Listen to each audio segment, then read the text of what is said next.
Agence 16, la vidéo, vas-y, notre animation. Les Congolais, voici votre agence. Avec ingénieur Tonton Mwinga 16 mm. Papa, na Kevin, Agence 16, j'étais à Mila, Bazakoka, Desa, Kokola, toujours imité mais jamais égal. 16 mm. 16 mm. 16 mm. 16 mm. Réalisation, clip vidéo, théâtre et cinéma, publicité, documentaire, magazine, reportage mariage, reportage d'aide et émission. 16 mm. 16 mm. Mbote lisusu na balandi ya Info 16, mbote na balandi ya chemin de fer. Vraiment, ça la biso et c'est longtemps to eba na moment oyo pe na journée na biso ya lelo ya samedi. Mesana kolanda masolo oyo to solo la na papa na biso wa Sambola. Bozalaki ebele bobengaki biso bopesa inga mituna to salaki pe ba débat ebele. Lelo moko na moko ekozala bien azwa eyano na mituna na ye oyo tunaki epai na ngai mpo ngai naza na force wana ya korépondre te moto oyo aza habilité ya korépondre azali. Donc papa wa Sambola ye tomesana koyamba tozoyamba ye mpe toyambi ye lisusu lelo samedi. Donc fo bomesanaka biso chaque samedi tozalaka na émission na papa wa Sambola. Lelo pe bomona na kati ya émission oyo eza un peu spécial. Bomona papa Misoki akoya yazali na ye invité na biso, dont on invité qui poisa na quelques questions pe otuna zaka lokola yo vandi na ndako olinga otuna papa wa Sambola ba question azwaki pe courage wana ya akoya pe na kati ya émission oyo kotuna mwa ba question oyo ezaka esalaka confusion ou bien oyo ayebaka bien te po papa amesana po a répondre biso. Toloba émission oyo eza ya bazoba te, émission oyo eza ya bato mayele po ani tobenga ngo bato mayele po mutu ayoki eloko nanu ayoka te mais azwi temps na ye pe ya ko vérifier, azwi pe temps na ye ya omene ba quête place et amoni que eza confusion aloki lisusu to solo la to abengi papa a répondre ye na mituna oyo ezo déranger ye po biso nyonso tozalaki quelque part po biso nyonso touti ba place touti mwa ba confusion pe ezalaki na mituna biso na yango wana na ke kopesa mbote na papa na biso wa Sambola. Mbote papa wa Sambola. Papa na ngai. Boni santé. Ngolo nzambe santé zali malamu. Parce que biso tozalaka mokolo mosusu kiti mokolo mosusu mati pona nzoto physique parce que tokana moment mosusu to lizoliate neti mikolo nyonso esalaki que plus ou moins 2 semaines kolia penza kolala penza zate omoni biso tozali bato makambo tali molimo et donc biso na kolia tokomaka lokola benemi na ba moment moko boy soki kimi ezali na yango okoki pe kolia po sentir que libumu pe zui mwa kilo osomona mais na moment oyo tozalaki naza kolia nzoto ezongaka mwa makasi nzoto pe pusanaka mais na moment oyo ezalaka totiki bilei mwa mopanzi esalaka nzoto et diminué.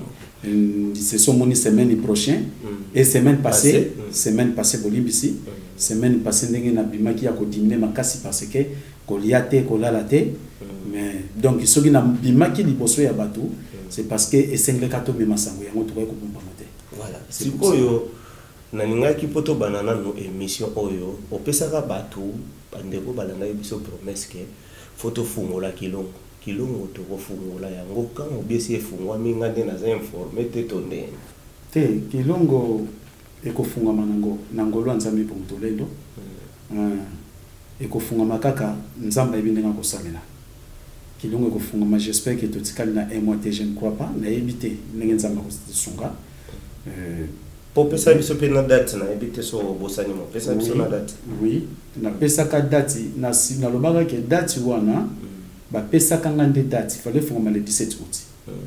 Mais tellement que to silisa ki yangote et senga ki to posango même ba le 6 le 5 moni biso batu oyo tozali kosala makama matérialité. Donc mokila molimo pesi date mais batu o bakoki kosala ke non ndenge papa pesi biso date pone siko to bunda poto silisa yango soutien wana penze za makasite. Donc yango wana na lobi bon nako tuna lisusu mutu te pona yango nzambe kaka sunga ngai kino to silisa yango. C'est ça. Nzambe kaka accompagner yo po osilisa kilongo na biso po biso susi pesa lito kotana kilongo wana totala ndenge zo tambola nyoso. Batu memeka ko tuna ngai na émission to sala.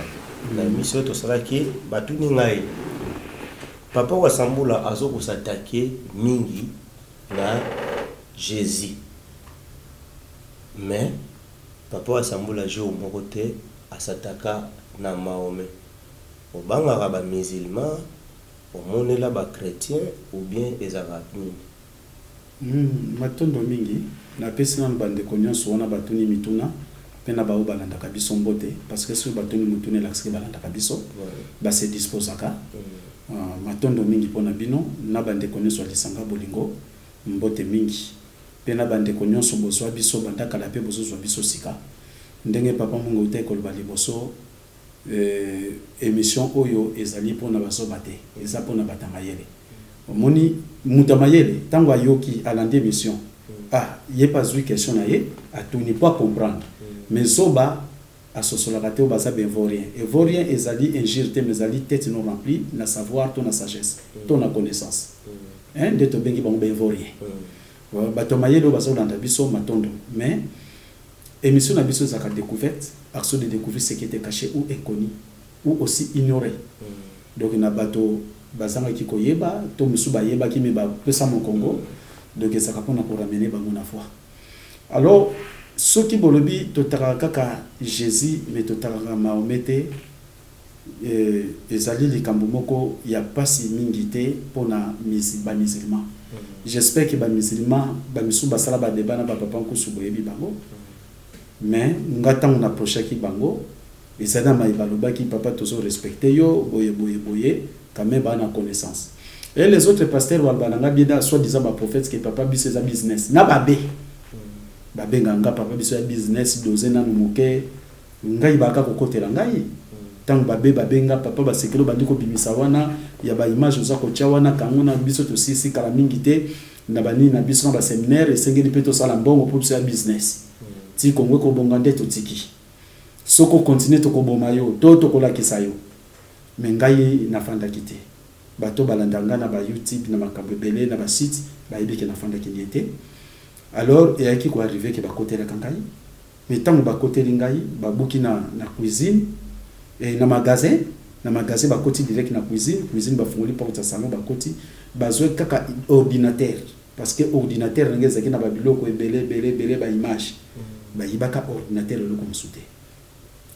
ba sala pe mutu mabe mon côté ba yibi ba kenango alors bango ba kanisa ki ordinateur nde yango wasambula bimisela kaka OK ba chercheur nde mutu soko yibi e bongo asili ngana chercheur te na senga molimo nzambe moni ndenge to ko bondela awa fato ba émission na sengi molimo nzambe de tamu sabiso po bo moto même ordinateur oyo sali recherche zuyo yo kapa mutu tie nana approuver que ça vrai. Oye comment mina mikanda na ba livre nana approuver que ça vrai. Vous comprenez? Donc il y a na bital na mipesa kana biloko wana te. Musulman ezali na tomoko ya moke et pas na biso na Congo to en Afrique. Vous comprenez? Parce que même ba musulman ba salaki colonisé ba mingi bazaki ba musulman ba arabe neti ba sénégalais ba malais ba ko zala ba musulman te.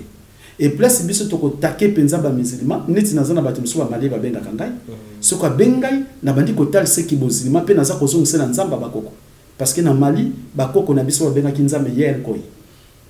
Vous comprenez? Kolongole na Mahomet kolongole na Allah nde na talisi awa eza penza na ninte po ba musulman musu ba zonga pe ba so pa na biso.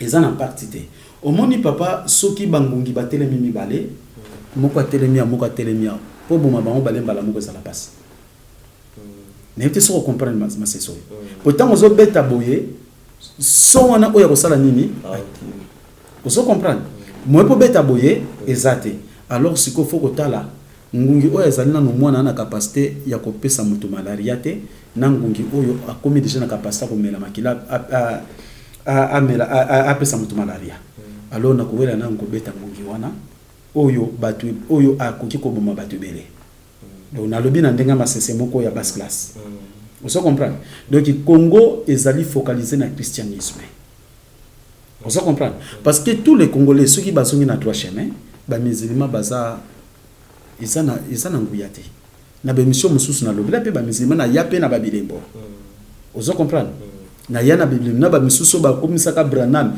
na zalaka na ba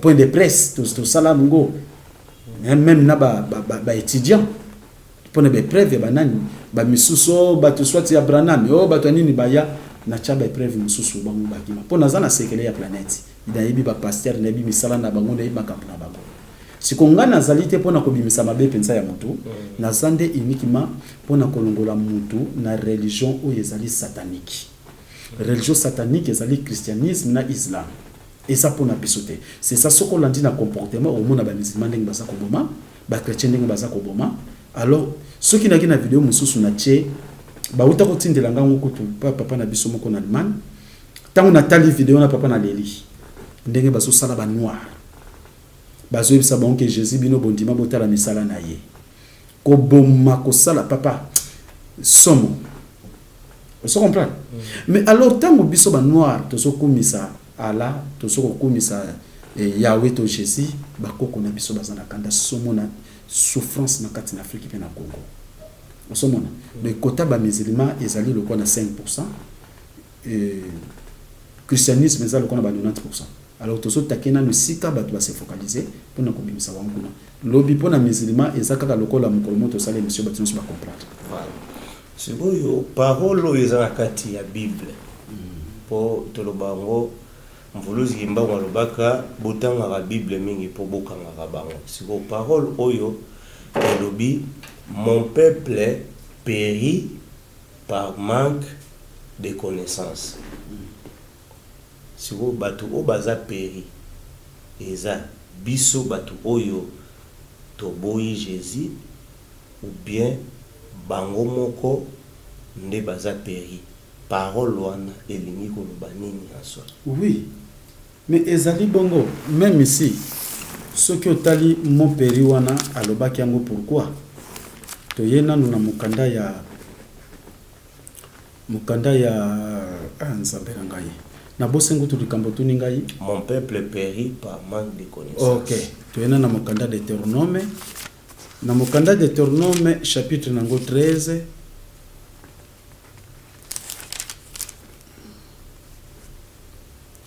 soki otangi ezalaki ndenge nini chapitre nango 13 ezalaki ndenge nini wana nazo bapona bango moko ba chrétien po mukanda na bango mutu nango ezali punition de l'idolâtrie pardon au milieu d'Israël po ba israélite baza ba ki ko christianiser bango ti ba israélite baza ba chrétien te ti ba ki ba judaïste livre sacré na bango Torah ne le ko Antiochise empereur Antiochise parce que batu ba coloniser ba israélite baza ba romain ne le ko wana bazalaki avant kutu Auguste César azala bazalaki na empereur Antiochis aye kotinda wana tozana na ère chrétienté parce que pour moi to pesa ngo ezate pour lelo batu bayebi kaka tozotanga lelo la un la deux titre lelo donc ezali avant ère chrétienne vous comprendre roi Antiochis atindi collaborateur ne Géronte atindi et pas ba israélite parce que ba romain mut ba coloniser Israël alobi na bango boye bisaba na Israël batika kosambela nzamba bakoko na bango bandima Jésus Christ lokola mokondi pe mopikisi pe batika kotosa mibeko ya nzambe Jésus akufela yango vous comprendre et bandeke pa na bango Donc Géronte wana aye na mission ya ko maltraiter, ko détruire soki nazalaki na makambo mususu anebe ko tuna ngali ngana che bref. Vous comprenez? Alors abadi ko détruire bango bakomi kotinda bango na makasi basambela Jésus Christ bakoma ba chrétien ba christianiser Israël. Ne le quarante chokis. Vous comprenez? Erwana empereur ezalaki Caiaphas et nini prêtre ne le koba prêtre Caiaphas on a na bakomi na appellation papité parce que appellation pape na 1521. Bazena Caiaphas. Ouais. Appellation pape est na 1521. Premier pape oya tonga ki église de Vatican Pierre. O boyoka Pierre 1 Pierre 2.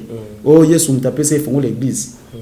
Hein? Yende pape oya bandi appellation pape ya liboso bandi na ye na 1521. Est-ce que vous comprenez? Donc ba israélite ba christianisa ki bango. Ba longola ki bango na religion ancestrale. Ba yeko koma ba judéo-christianisme. Vous comprenez?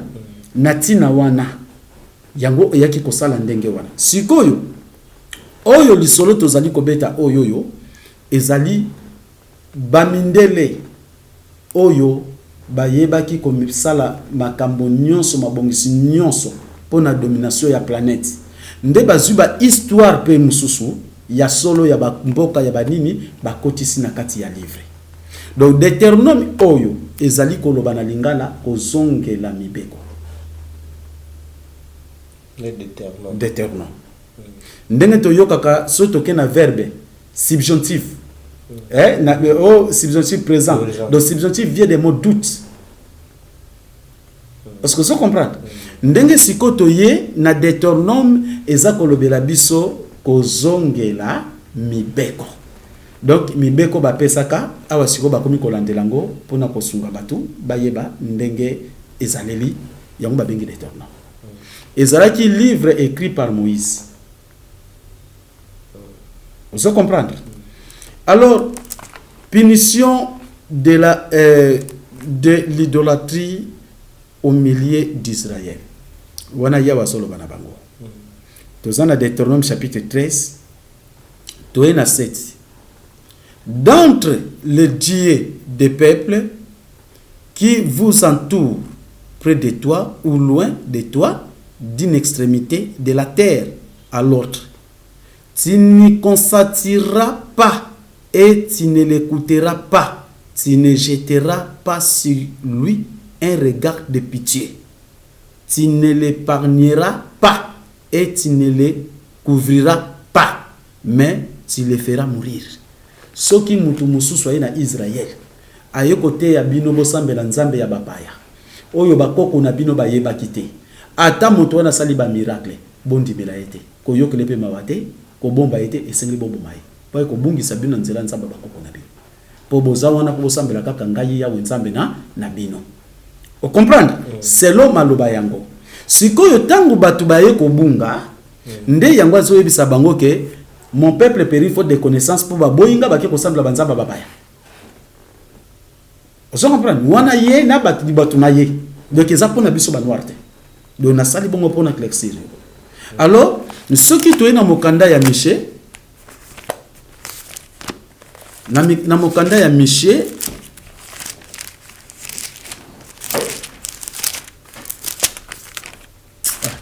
aussi mokanda ya Miché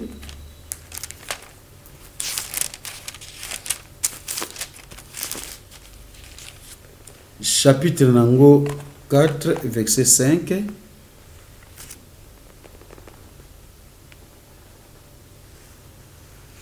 Balobi boy, tandis que tous les peuples marchent chacun au nom de son Dieu. Okokotanga ngo? C'est combien? Michée chapitre 4 verset 5. 5. Tandis que tout le peuple marche chacun au nom de son Dieu. Ah. Peuple nous avons na kombo ya nzambe na bango. OK. Est-ce que vous comprenez? Oui. OK.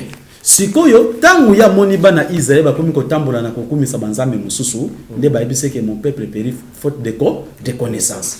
pour fallait ba guma melaye ndenge biso pe soki to komi kokumisa Yahweh to ala to banzamba bapaya faute de connaissance kozanga koyeba savoir état de l'esprit c'est ou connaissance juste des choses moto lokola sanga ngwa ivoirien akiko kumisa Yahweh akiko kumisa ala akiko kumisa banzamba bapaya atiki nzamba bakoko na ye nzambi pungutolendo omone sika passe ya biso africain pour par marque de connaissance ndenge pe alobaki na bana Israël pour alobi selon la pona bana Israël pas pour nous les Africains donc biso pe faute de connaissance et bungisi biso voilà si boyo to lo ba bien chaque religion chaque continent bazana religion na bango bazana batu na bango na banini to baza pe na ba livre na bango dona koloba Bible pour les Européens, banani tout, Korah pour les musulmans, Torah nyoso.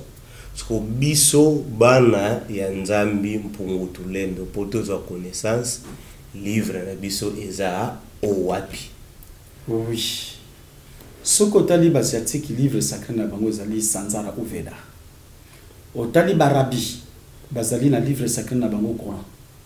Au tali juif livre sacré na bango zali Torah. Alors biso banwa livre sacré na biso ezali temo kia kwanza mwinda ya mokili mais na lingala ba kobenga ngaboko. Alors livre sacré na biso ezali bamindele bakanga yango po biso to se retrouver dans bobiso te. Bakanga yango wapi bakanga yango ndengeni livre sacré zanini livre sacré ezali omoni tango nazoba même na kilongo tango na tozo sangana tango naza kolobeza kokoma même papa le malero na France yende mutazo tinda matia na bat États-Unis bata Canada mais tango na pesi matia ekomami yango na kasima loba ne tikali oye komami yango nde makamaloba oye ezali sacré ekoti na livre mais livre koko za la sacré pour papier la ka sacré. Mon terme batilisaka mot sacré pour na maloba o yezali ekomami na kati na mokanda mais papier o esami l'imprimer ko za sacrété. Vous comprendre siko biso maloba o ya biso ya bakoko na biso ba mindele bakanga ki yango kokanga mayele kokanga livre sacré ngoloba kokanga mayele ya batu ya peuple wana pas pour ba développer te ba yeli bino loko mususu ba bungisi bino na droit chemin parce que na oyo mvulus kimbango aloba tozana ngo oyo mama ki panvita musu ateka musu tozana ngo musu tozana ngo te avant mama ki panvita mususu ezali mususu ezate yango to lobi tant ba arrêter mon pepe wana eza lokola ba mindeli ba botoli livre sacré na biso yango moni chaque époque nzamba tele misaka musali moko pona kozonga sa peuple na nzela sko wasambulwa ayine lokwa sikate eloko sikeso bima pona nini na taya mvulus kimbango neti bande ko mususu na kati ya poto bazali na kati ya Belgique bazali na kati ya France babi papa sambulwa to bandai ko landa o mikolo to lante polo beki ke yo ozomona passe ko le kamvulus kimbango na tara ki bande ko na ba diseme malo bananga te passe ya eleko omoni eleko ya mvulus kimbango basi balata ki ba municipalité ba hotel na ba bar ezalaki te ba musique ba wera ba jibe bazalaki te. On se comprend. Mais le losiko batu ba mipesi ba se focaliser na musique na komela na milangwa et le konangai ezali ya pasi ke ya mvuluzi kimbango. Pone le konvuluzi kimbango mutukuta ndoko sentete. Aiba yeba ki avana zwa mwasi il faut na bala yi. Mais ne le konabisa lebe na baki na pasi na ngai na ndenge eleko pona kozongisa batu na nzele komi pasi koleka na tango mvuluzi kimbango. Siko batu ba interpréter mabe. Ah na sens wana. Voilà na occasion wana tozo benga papa na biso misoki akota na plateau comme ça atuna pe ya ye mutuna et pas ya papa wasambola wana tozo yamba papa na biso voilà tozo yamba papa na biso Sika papa misoki ye wana en tout cas invité na ebisa kibino azali ako intervenir na kati ya émission oyo azali yango azana mutuna na ye oyo ako tuna papa wa Sambola mbote nanu na bande na papa misoki mbote papa wa Sambola na sepeli mingi na invitation go pesa ngai pour biso nyonso to bandaka kolanda papa Sambola ni bandeli na télévision to bandai pe ko kabola masolo wana na baninga pe ba oyo bazalaka na biso bamonaki ndenge nini tokomaki kobongwana na yango mituna oyo ngai na koloba lelo ezali penza ya ngai te ezali mituna oyo ngai pe nazali kozwa na baninga po depuis période wana je crois que ezalaki na 2016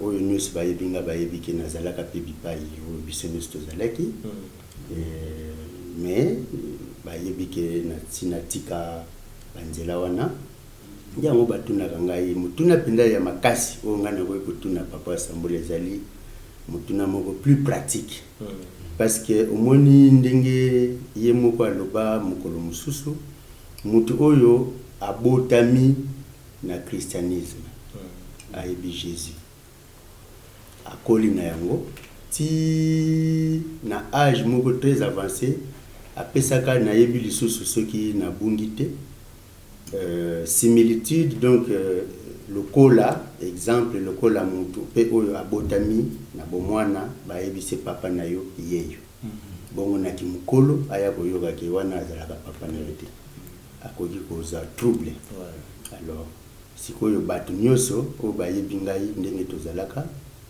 oyo bazalaka nanga balobi me biso tomeseneki na makambo na biso ya Jésus tozali na banzembo na biso na voiture toza kotambola na yango na ndako yango totiaka na bafeti yango tobinelaka na babiro oza kotravaille ozoyoka nzembo mi sikoyo makambo yo yebisaka biso toza koyoka toza kondima yango kasi sikoyo tokovivaka susu ndenge nini parce que mutu mobimba yo tomati na mutuka na yo nzembo ezalaka te na biro nzembo eza te sikoyo okoyoka nzembo nini papa Sambula asalaka eloko nini mpona makambo ya banzembo mpo biso tolanda voilà yango en tout cas matondo mingi na mutuna wana et j'espère que papa eloko nini ezali omoni ndenge balobaka epa bakoko mosapi moko esokolaka elongi te mosapi moko même kutu loboko moko po sokola nzoto molimbe kozala pasi mingi omoni papa mosala na ngai etufumeza makasi parce que ndenge na lobaka nga satana abimela ngai alobi na ko etufe na ndenge nyonso po yolemba otika misalo oyo mais ceux qui na sako persévérer parce que nzambi mpungutulendo notre créateur azali très fort yangwana ceux qui pona satan ndelo na za déjà pour cher donc nga na sene tumbana bandoki te mais na satana mokonzi ya bandoki po ye mutu a se présenter qui devant ngai yangwana mais to sali na banzembo j'espère que bato mususu na YouTube batala kango bazana banzembo mais to koza kolinga to s'organiser po to koma na niveau pe ya kobeta banzembo moko yesima ndenge pe ya koyembela nzambe na biso na ndenge sengeli wana pe kokota na ba mais oui bato mingi bato na keloko wana bato na keloko wana mais on fera tout papa misoki osala ki pe banzembo musoba ikutu papa funa pesa banzembo wana ba répéter mais nyonso wana yango ndito zobongisa tango kokota na ligne to sali bankamnyo e bando kobeta biso banzembo na biso yamba osomona papa donc ipona wana eza pasi mingi te parce que tosana ba choriste tosana bani mais musique instrumentale pe to bandaki déjà po kaka mon pepo etumba place tosala ki to déménager yangwana mais nyonso wana eza na nzela papa to kobongisa yango po bande ko bayoka kako ya bobiso matondo papa na mutuna wana kaka mutuna mususu ezali lokola ko compléter kaka makambo oyo olobi po baza koloba omoni batu mingi balandaka bayokaka po bayekolaka makambo ya losambo na banzembo wana lokola toza koloba mais sikoyo tofanda kaka boye toza koyoka eloko te ezali pe lokola batu bazali ko vivre na mokili oyo te yango wana binda na kanisi recommandation na bango ekozala tosala mwa noki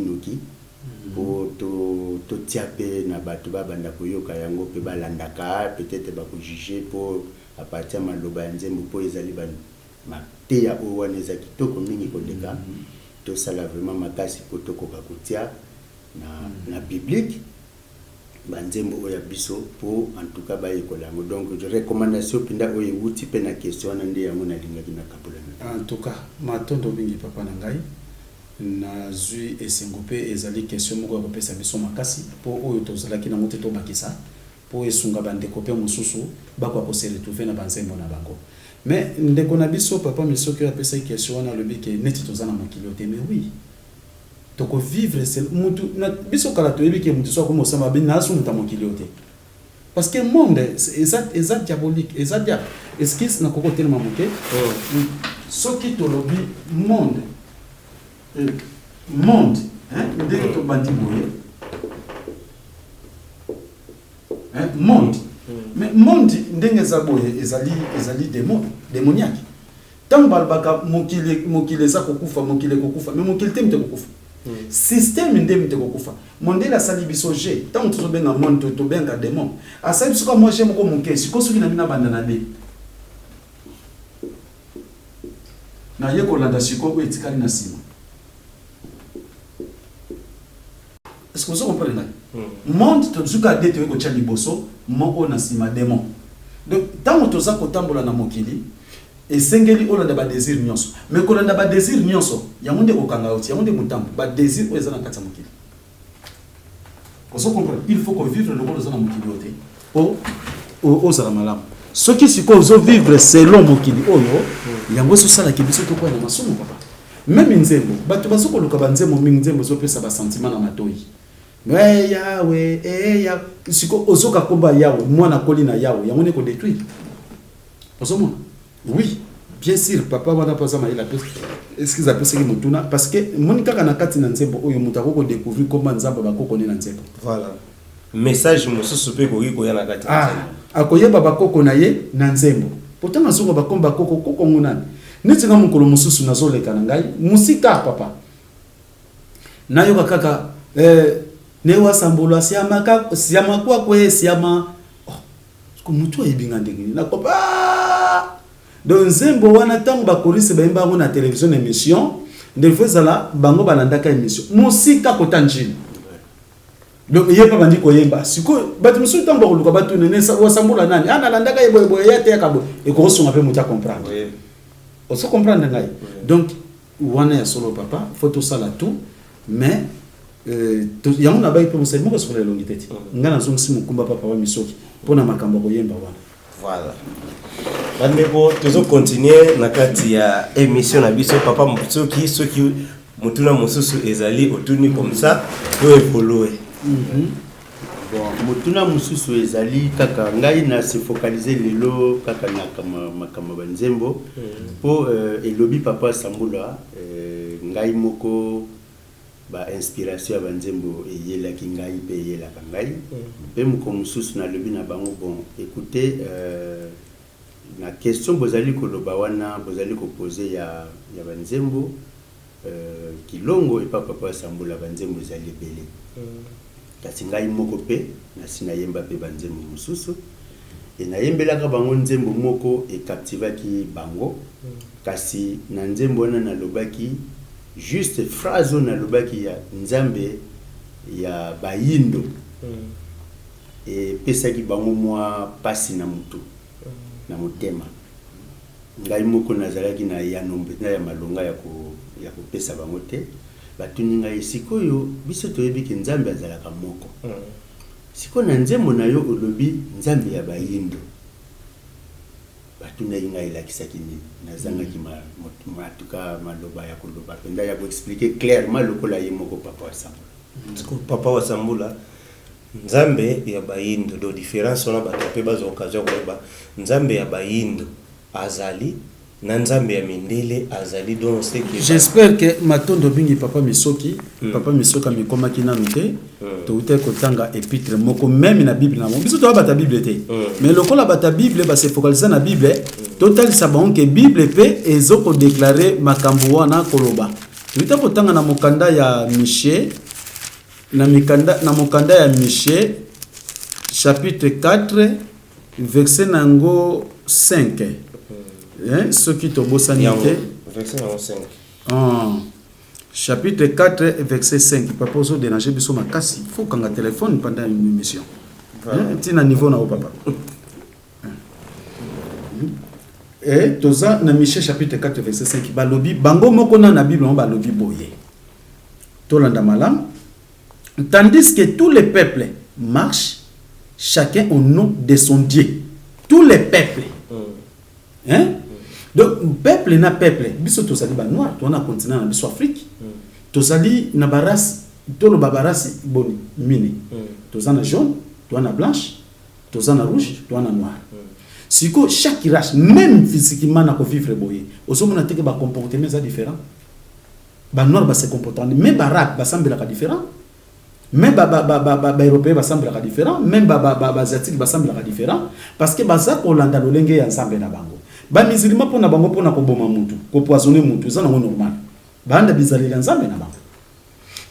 Ba européen pona ko boma ndiki basa ko continuer ko boma biso lelo oyo. Baso mona ngo normal. Bizali ya nsambe na bango parce que ba na Dieu jaloux. Hein? Oki ya wa se prêter comme Dieu jaloux d'Israël.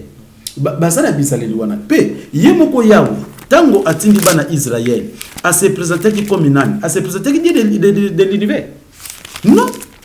Surtout qu'un exode. À se présenter Dieu de l'univers, à se présenter comme Dieu de qui? Papa Yango me disait vous-même. 3:18. Exode chapitre 3, verset 18. Exode 3. Token à 18. 18, voilà. Ils écouteront ta voix. Voilà ce que Moïse tanga tindeke pa bana Israël. O bazaki na bombu d'Égypte, ay sa mbuta muntu. Même message donc tokatika na mokose toke. Et tu iras toi et les anciens d'Israël auprès du roi Égypte. Et vous lui direz, Éternel, le Dieu des Hébreux nous est apparu. OK. Alors, l'Éternel Dieu des Hébreux. Mais oui. Il y a ça pour le peuple hébraïque. À se présenter devant le roi d'Égypte. À Bibo que nous voyons bisaye, Éternel Dieu des Hébreux. Donc, Nzambe na biso ba Hébreux, atindi biso pa no pour libérer biso to kende ko kumisayi. To zo na mabere na yi. On se comprend ngai. Donc, à se présenter bien. Et Nzambe wana Hébreux. Oyo abundaki na Jacob. Soko landi likambu oyo. Oyo soi-disant abundaki na Jacob. Toke na pardon, na Genèse chapitre 32. Vous comprenez que Nzambe ngwa Nzambe ni. Deutéronome et pardon Genèse chapitre 32, verset nango toke na 19.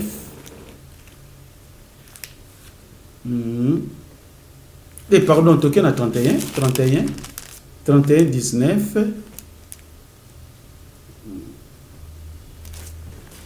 Là-bas, Azali Noko Yaba Moïse. Grand frère, il y a Rebecca. Et pardon, il y a maman, Noko, il y a Jacob. Et là-bas, grand frère, il y a maman, na Jacob. Hein? Si koyo Jacob, tangu azwaki biloko ya na ye akoseke pa tata na bango akimi na Mésopotamie. Tanga kena Mésopotamie pa noko esika kile kolula ba cousine na ye. Oyo azwaki le kina kulutu Rachel na Leya pena ba boni na bango ezalaki Bila na Zilpa. Ba koma ki bango basi pa boti na basi 4. Oso comprendre ngai. Siko tango azo sala musala azumo kanu ya ko dérober ya ko yiba biloko ya noko na ye po kene kotona na bomengo. Po bomengo ya Jacob ezalaki ya koyiba. Épreuve tozongi na Genèse chapitre nango 31. 1. Jacob attendit les propos des fils de Laban. Ayoki maloba oyo ba fils bana ya Laban baza koloba mibali qui disait Jacob a pris tout ce qui était à notre père. Vous comprenez? Bana Laban mibali parce que ya basi ya balaki bango lekina kolutu. Ce que tant azu biloko akimi nango tozana Genèse chapitre 31 pour mona bomengo ya Jacob bone ya koyiba. Ozo na mana. Bana Jacob attendit les propos ayoki des fils de Laban qui disaient Jacob a pris tout ce qui était à notre père. On se comprend? Et c'est avec le bien de notre père qu'il s'est acquis toute cette richesse. Donc richesse wana soka akimi nango. Siko tanga soki mana richesse, nde soki to na 19, mwana na ya mwasi Rachel. oyo azalaki mwasa lingaki makomani le roi deuxième femme parce que mwasa libosa bandaki na ekobota ezalaki Léa tango esalami bongo na kokima tandis que là-bas était allé tondre ses brebis akedaki kolesa ba pate na ye Rachel déroba les téraphins de son père ayibi bikeko ya banzambe ya bakoko tata na manga ndoko cha bikeko ya banzambe papa agumba mila abandi ko adorer yango là-bas téraphins vous yoki mo bien al tondre ses brebis yaki ko tente ko lesa ba nini Rachel déroba les téraphins de son père et Jacob trompa Laban l'araméen en ne l'avertissant pas de sa fuite. Tant ya zo ki biloko nsopa ke nango ayebisa ki labante. Akimi nango mwasi asubi ke ko banzamba koko yango ki bike ko wana milimo abakoko ebundisaka Jacob. O bakosa bino ke Jacob abunda na nzambe. Non milimo abikeko oyo ya ba idolâtrie. Boke noko nepe bokino na ndoko adore yango ya yibaka. Milimo ande bundisa ipo akene ne loko ya ko yiba wana te.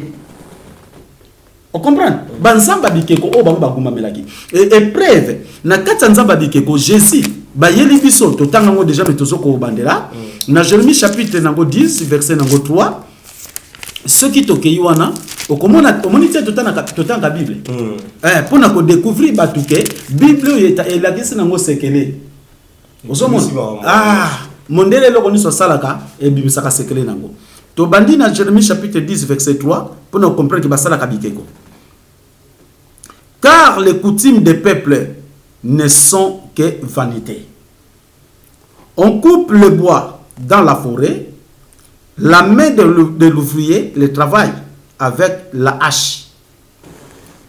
On l'embellit avec de l'argent et de l'or. Donc il va kata quantité na zamba, basala kanengo keko. Ba pakola kango argent, pena or. On les fixe avec des clous et des marteaux. Tant que total la film Yesu babeta kanini. C'était un marteau. Pour de quoi makasi ne basala ki biso ke kwa Jésus. C'est son moni Jésus na détail nous ba papier qui portait en filigrane les monogrammes de Jésus, image statuette de Jésus enfant. Batu bana ba dictionnaire ba fonta ba dictionnaire ba combiner gros saucisson. Gros saucisson. Ekeko yango moni aba yeli biso ekeko ya Maria et na ekeko ya Jésus. Batiango na kati église yango mona église baso bengo ndako nzambe parce que tango bakosi biso Maria na Jésus bazali banzambe lokola bikeko ne vanda kawana nde ndako wane komi ya banzambe biso to ko tongola nzambe ndako afanda wana et non omoni tina babengo ndako nzambe pona bikeko wana banzambe ya bikeko lokola ba Maria na ba Jésus bazambe stati biloko pamba Jésus zola kisa papier qui portait en filigrane le monogramme de Jésus, image statuette de Jésus enfant. Et ça keko, et c'est que ça imité. Yango moni ba benge la new mystique meme. Sko ngana ke ndiko fuka mila meme. Ngana ke ndiko adorer meme. Banda na Congo to koti meme. Makamni to somo na Congo. Ko bomana ba pasi nzala souffrance kino en Afrique mobiba. Osomona nzambe ya bikeko. Ndenge pe Jacob ayiba ki nzambe ya bikeko. Ya bakoko na bango na nzela Rachel tayiba ki yango. Biso to ko guma mela bikeko te. Biso nzambe na biso nzambi mpungu tulendo.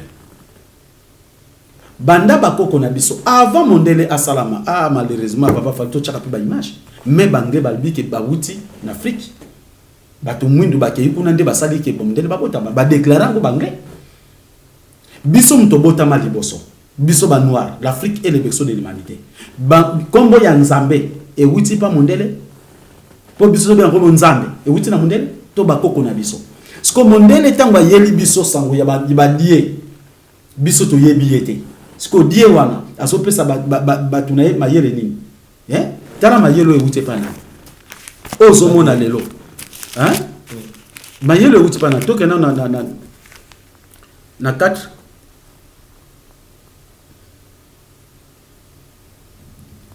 toke na 4 Genèse chapitre 4 Caïn et Abel toke na musikate to ye ko luka kaka place ya pembe na 9. L'Éternel dit à Caïn: où est ton frère Abel? Il répondit: je ne sais pas. Suis-je le gardien de mon frère? Et Dieu dit: qu'as-tu fait? La voix du sang de ton frère crie de la terre jusqu'à moi. Sikoyo talanan Abel na Caïn bango mi balekaka. Sikoyo Caïn tanga bobi Abel ya waso monate. Sikoyo ya waso kotuna Abel aotuna Caïn wapi ndeko na Abel. yabi eske nga na komi mbateli na komi mokengele yabi makila na ye eleli tiskanga na zalaki siko avant makila ne lela au secours zalaki te pona ko secouer makila lela te oligaki na kufa pro ko secouer sima wa ko déclarer sima mais quel que soit ça yoka siko yo maloba o ya conversation na bango. Maintenant tu seras maudit de la terre qui a ouvert sa bouche pour recevoir de ta main le sang de ton frère. Quand tu cultiveras le sol, il ne te donnera plus sa richesse. Tu seras errant et vagabond sur la terre. Ndenga lobaki na Kaye. Tu es na 13. Kaye dit à l'Éternel, mon châtiment est trop grand pour être supporté. Et tout le monde. Voici, tu me chasses aujourd'hui de cette terre. Je serai caché loin de ta face. Je serai errant et vagabond sur la terre. Et quiconque me trouvera, me tuera. Donc, ceux qui ont l'Éternel lui dit, si quelqu'un tuait Caïn, Caïn serait vengé 7 fois. Et l'Éternel mit un signe sur Caïn pour que quiconque le trouverait ne le tuerait point. Puis Caïn s'éloigna de la face de l'Éternel et habita dans la terre de Nod, l'Orient, à Kenazi. Si vous n'attendez na terre l'Orient, parce que Caïn va en Europe. Si vous avez l'Orient de Nazi, vous comprenez? Aïe Nazi, si vous avez Nazi. Siko soki bazaleka bangomi balena mama na tata nazia kendeki na mboka nord wana nani. Est-ce que vous comprenez? Na mboka nord po babita bazalaki déjà. Caïn connut sa femme, elle conçut et afata Enoch. Moni descendance Enoch wana mais muto babwaki. Elle ko bota mutu. Enoch wana descendance o batu basa ko kumisati. Mwana nani liboso ya Caïn. Siko o ya sali babiloko nyonso lelo ya bitumba e wuti na nani. Fanta Enoch. Il bâtit ensuite une ville et il donna à cette ville le nom de son fils Enoch. A ton ville, nous sommes comme ville, on a comme Enoch. Enoch agendra Irad, Irad agendra Meujaël, Meujaël agendra Metushaël et Metushaël agendra Lemec. Lemec qui prit des femmes. Le nom de l'une était Ada et le nom de l'autre Chila. Moni kindumbe bandi na bango ya ba defam bino ba mama bozo ndima Yesu bokanga mina yimi bana mbaba la bino basi misusu total soki boko sepela na yango. Ada afanta Jaba, il fit le père de ceux qui habitent sous des tentes et de près des troupeaux. Le nom de son frère était Jubal, parce que Jubal wana, il fit le père de tous ceux qui jouent de la harpe et du châtiment. Chila de son côté, affronta Tubal Caïn, qui forgeait tous les instruments d'airain et de fer. La sœur de Tubal Caïn était Nama. Docteur Katina Mokose, Oya Sali Babibede, Nyon Sokoya Tumba, Ba arme, Ba Nini, Pona Kumabatiwana Tubal Caïn. Yango Moni Babenga Munduki, Masasi Bal, pour Utina Tubal, descendant sa Caïn, Pona Kosa. Descendant sa Bandoki, Yangwana, Oyo Yawa protégé. Po ba mindele ba kosala kabiso mabe soki ya wazala ki nzama malamu ndenge ba américain ba mindele ba zonyo ko na ba africain ya ko sasali nini pa na bango lokole tumbu épreuve Caïn ba abomi Abel quelque soit abomi Abel mais ya wa protéger alobi o ya ko luka kosala mabe ngai na kozo msele tumbu mbala samedi donc tout comme a pese privilège na ba mindele ba zo sala biso mabe estumbu na bango za te biso africain to nyoko ma to nyoko maka nzambe ona nzambe omoni misala yawo pona ko favoriser batu basala mabe baboma po ya protéger bango lelo ba mindele basaka ba riche ba mindele basoko créer ba mindele basabi basako bomba africain on se comprend modèle ya die wana ya wala c'est lui le Lucifer on se comprend Lucifer die jaloux d'Israël Lucifer anazua biso ba africain to kufaka bango ba récolter bomengo na biso parce que congolais osa ko se oser ko kumisa yawe ko kumisa Yesu oyo basako boma biso basako no hospital descendance aka yangoyo oyo ebimisi ba Abraham na ba Isaac na ba Jacob skota bazo boma biso nzambe oya biso skwaza mais oui nzambe soki azali wapi okotuna bongo comment l'homme est responsable de ses choix parce que pour nzamba protéger yo il faut Olanda bisi vous m'aimer. Il faut s'en attoitir naïe. Il est capable de kolongola biso na boumbu, ma condition que tu accepter loi na ba principe naïe. Même si yo na kati na libote zana de comme soupe boko pera bien te. Pour nani pour le lingue des autres c'est ça wote. Bon pourquoi yo zana bomo ngana sana bomo pa misoka na bomo. Osomo aso protéger pour na ba mindele. Au monde ndenge basalaka Algérie, Tunisie, Maroc, fallait pour terre na biso ezala métissé. Ndenge basali en Éthiopie, ba bomi ba noir, baza ko violer ba maman, ko changer bango ko botsa bana ba couleur mususu ndenge basali en Égypte. Mais Nzambi en Congo, Nzambi pour tout lendo, asali makasi yango sali ki biso tout ça ba pour noir. Vous comprenez? Balinga ki ba kabula territoire ba mindele nde ba dominer. Même l'Afrique du Sud, les Babylone baso ko dirigeango, tala motema o bande ko na biso ba Sud Afrique ba komina. Question moko yaki lisusu. Nzambe oyo ya biso. Oyo ya bango balobeza soki na lola. So biso nzambe na biso avandaka wapi? Lola ngweza wapi? To sunga nanu papa lola ngosiko za. Lola nanu eza lingala. Siko mondele yena munoko na kotanga komba lola. To bino mo ba kongole bilo baloba. Parce que mon évangile mondele ba ki lingala te. Komba lola siko yo tangeli ngai. Nani ayaki na mondele? Ciel don likolo. Ah, likolo. Nzambe na ngwaza likolo. Mais non. Siko oya saka likolo nani? Bible na bango. Yango vuluski manga ba botanga ngo pobo kanga bango ne loko na bango. Botala oya saka likolo. To en Apocalypse chapitre 12.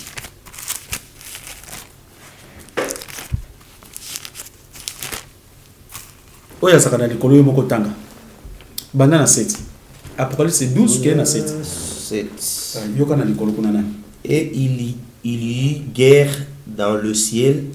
Michel et ses anges et un combattiront contre le dragon et les dragons et ses anges combattiraient.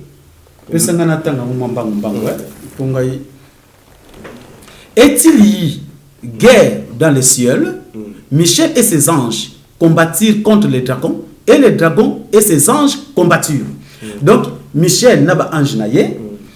A dragope na ba ange na ye bangomi balé na likolo baza kowe la ciel. Dragon le Satan le diable na ye Michel ange wana yepe za muto malamu te po bazo kunda pona kowe na territoire muto régner batu ba na likolo bangwana to landa malamu. Alors mais ils ne firent pas le plus fort. Dragon zaki makasité. Et leur place ne fut plus trouvée dans le ciel. Il y a une place qui est sous le coloté. Ce que place n'est pas pilelo. Il y a un dragon. Landa manam. Et il fut précipité les grands dragons, les serpents anciens, appelés le diable et Satan, c'est lui qui séduit toute la terre. Au moment où il y a ça, il y a dragon, Michel Nicolo, ange naye, babouaki. Dragon, on découvre dragon bonan. C'est lui qui séduit toute la terre. Il fit précipiter sur la terre et ses anges furent précipités avec lui. Babwa qui na mabele na ba ange na naye. Si ko terre, ba ange no se baza na terre, baza ba ange na. Le dragon. Vous comprenez? Parce qu'on a les colonnes de Michel, les anges pété. Parce que le dragon ko kanga awa na ba na yende yango moni ba ange lo ba kende ki kop ko yebisa Maria ke non. Il y a wasepeli na yo donc ange wana kendaki ozomo na descendance yango satanique. Si vous ya biso nzambe oyo biso to gumba mela ye avandi wapi? Nzambe oyo to gumba mela azali nani nalinga ondenge na komilingaka na sala yo mabete otobe koluka comme musute kaka malam. Donc ce ko komi malam esprit parce que nzambe aza il met comme communauté. Azali esprit. Si ko yo pona yé azala katino il est parmi nous. Est-ce que vous comprenez? Mais à cause de la musique na biso soki biso to mibongisi pona ko sala kamabe komi pesa na komela milamba kindumba nde ya sa musique na biso mabe otozo sala yango esa ko songela biso. Tout ce que tu fais tu tomberas dessus. Yango moni a ba tenter biso ba kotela biso protection nzambe ezati. To sa ko kufa na malade na basida. Mais tant que to komi na malamu directement c'est lui. Nzambe pour parmi nous. Donc Nzambe parmi nous, amour. Donc Yewana Nzambe. Il est parmi nous. Et si quand nous sommes au temple, nous sommes dans la toilette, asana biso wana. C'est ça qu'on s'appelle. Maintenant on s'appelle beta souffle boy. Nzambe Yewana Nzambe. C'est quoi ces distances na vieux asoté. On comprend? Donc Nzambe ko lukayete, fonga mama qui panvita mutabi ayebisanga. Mama vite qui panvita bi oui, ozote ya batozo la sabatu malam. Owamba pontolendo son nom. Oui, eza malam. Mais ba kompono sozo bengeleza pamba. Kompo na yeza kaka zola. Donc zola wana na français ba bengi amour. Na lingala malam. Donc tant qu'on comme na malam, Nzambe. Neti mutu lokola ngai na fandi boye. Ba yelinga mutasa na koma. Hein? Neti papa misoki félicitations. Papa misoki azana biso face. Papa misoki ba tenter combien de fois? Hein? Mais mon kolomosusu papa misoki asoko ko d'établir ensemble na bana na ye. Papa moni bien te. A côté na kula ke na chambre ba takai ba bete masasa molili. Papa koya makila na miso na zona matoi. Papa misoki est là. Mais moi na ye ya mwasi pour le masa na Canada. Azu téléphone pour maman pe mon bali na ye asoko. A benga papa asambula mitu kezalia wana lupango. Hein? Ba chauffeur pe bazali. Poni bazoki papa ba continue na mutu kote ba ke l'hôpital. Mais fille ne wana bengi papa asambula awa papa mo etenga beaucoup déplacé. Nazo ya wana. Papa nagi na nzete. Nagi na likasa. Papa misoki là. Est-ce que ozomona puissance ya spiritualité ya Nzambe na biso? Nguya wana. Ozomona papa misoki nandima te ke loko ne koko sala. Ne baga ke no ba ko passer tete. Yebanga siko muta ko memangai chauffeur avant na ipen. Na bengi ye papa sala nukia ko zwanga chauffeur azui moto te ko région ndenga na koti la muntu ka ne papa misoki. Ne ekuta papa makila titi boy ko simba si. Na sali kaka lo sambo anyo sili papa yeyo mungoni wana papa yebi. Papa bongo te. On se comprend. Batakaye. Mais ce qui papa monsieur qui même yemo kazangina na Nzambe te. Quel que soit la peine ya kinga tolo metu bate. On se comprend kozala na Nzambe. Nzambe na biso ya bolingo. Ce n'est pas dit que obeli on hôpital mai comment basozo sama biso bongo te. Nzambe pungwa sa Nzambe ya so. C'est son moni catholique ba na Jésus, ba na Yahweh batongi so bopito. Mais bino ba na Jésus na Yahweh pona ko bikisa. Bopito ya nini? Faut qu'on comprenne. Ba faut la mutu. Vous avez un problème tout ça. Le problème tout ça nango ya quoi. Donc papa misoki devant bino nyonso na ba peuple baso ko landa biso asa le quoi témoignage vivant. Asa ki pe na makamune tungi saki. Mais tant to kuta na papa misoki papa na pesa ka wo. Kaka iloko tien kaka matea. Vous comprenez? Papa tanga zongi na droit chemin, makambe zongi na droit chemin. Pour être. Donc ba condition ndenge tokendaka na ba place mosusu kokei ba bisio ke condition po yo bika ozo bomo ya seko esala boyebebe et pas vouloir kimbango condition ezaka ka bolingo bomoni soki lena na bolingo na yo na bolingo ya papa na bolingo ni ata awa na kuji ko vanda boy yo fandi boy otali loko na oluli yango loko za na bolingo ya papa ko yiba ngote po soko yibe za dejo bomie momba donc c'est ko za na zuo za suna bolingo te okoki ko yibe loko wana te okoki ko bateka loko otali okoti na poche non donc okoki ko yapo na ko bebisa mona nete okoki ko yapo na ko botola e mwasite ozapo na ko botola ngape mwasite bolingo te na zapo na kosa yete oso comprendre yo pozapo kosa ngate do amour wana to sana sweti tangu ngana sana mwelo ko mo na olinga pe yo sala malamu kasi Nzambe wana te papa na ngoma puissance oyebise bembe maloba ebemba yoka la muki c'est souvent mon docteur na cinquantenaire ba tsuti de langa batinga malade à l'agonie mutu à l'agonie ba docteur ba bundi ba bibo ke papa sambo mais tant a commis pas quand même une minute mutu a gagné vie. Vous comprenez? Pourquoi regagner vie? Puissance wana oye kangeza na pouvoir liboso na ngai te. Na sakata musu bato mususu mwana moke ko lamka na porte lupam akutani kutu na ngai te. Mwana kufi mobala lobi ke non pongana ndima ke mwana kufi na kene papa wa sambulo atina ngana chena mort. Ba longo ti baso koma 3 na porte lupam. Baso beta porte makasi na bi mama lozolo tolala ki pena nte kende ko fungola porte na mbata maladi bazawana. Pour na sentir de station wana yo kendenga na za ko tikala ko mondela mazo tanga funguli porte boy mwana tanga mutazo kota mwana so lamka sans que to simba Vous comprenez? Et loko nini wana. Mo eza lokola nini ngai nakangi mwana na yo pona sale mabe. Siko na fort ko le kaote. Tangu na moni yo papa soko ya. Na kosala ni. Na tiki mwana na kimi. Monde mili mwana kimaka. Oye kangi yo na liwa. Tangu moni muto azali na pouvoir ya Nzambe, azali ko ya explorer ko sala nini? Eko kimi. Si vous question mususu yi to mona bato mususu net ba joueur bakendaka epa bato balobi kanga ngai nzoto po temps nazobeta basala nga mabete soso joueur net ayepa papa wasambula yo sala nde nini po kuneza siko makambo ya mbili nga mbili Papa namoko na ki joueur. Vous comprenez? Na beta bale. Mais ngai nazo ko boya ko lala na babatu na permanence opo na ko préparer match ndo ko sala ngote. Na ndo s'entraîner soko lininga te mafu. Vous comprenez?